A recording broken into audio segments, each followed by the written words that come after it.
Children should always obey their parents. Do you agree?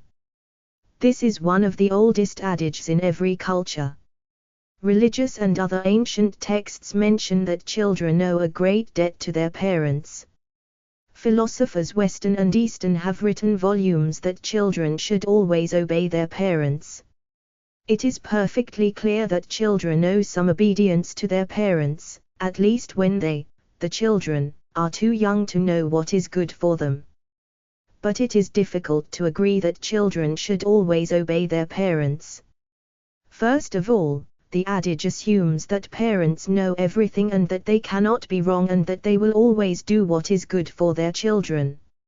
In this regard, what if a situation arises when it is clear that what the parents want the child to do, either out of lack of knowledge or out of malice, is clearly disadvantageous to the child?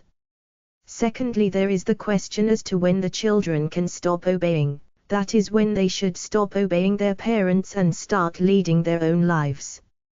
In a rapidly changing world where it is impossible to keep up with latest developments, even primary school children are learning things that parents have never even heard of.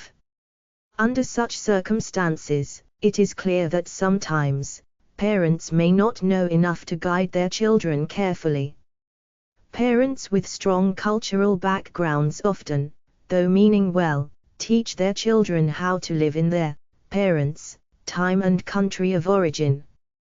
For example, the parents of the writer spent their whole lives teaching him how to live in an Indian village in 1950. Once in the world of work, the writer had to learn very fast how to live in the present time in Singapore. Needless to say, he suffered many disadvantages because of his upbringing. The supposition that parents will always do what is good for their children is ridiculous. We see far too many cases of abuse of children by parents, and even extreme cases where parents have been known to sell their children into prostitution. Surely children do not have to obey their children always. With regard to the second problem, it is easy to see that adult children must learn to live without the parents' guidance. Certainly there comes an age when the children must cease being their parents' children and start being their own persons. We can assume too that parents too want to let their children go as soon as they can cope by themselves. The catch here is, when does this happen? There can be no magic age and each case may have to be judged individually. But one thing is apparent: it is parents who must decide when obedience is replaced with guidance and later with advice. Advice carries with it the option of being discarded.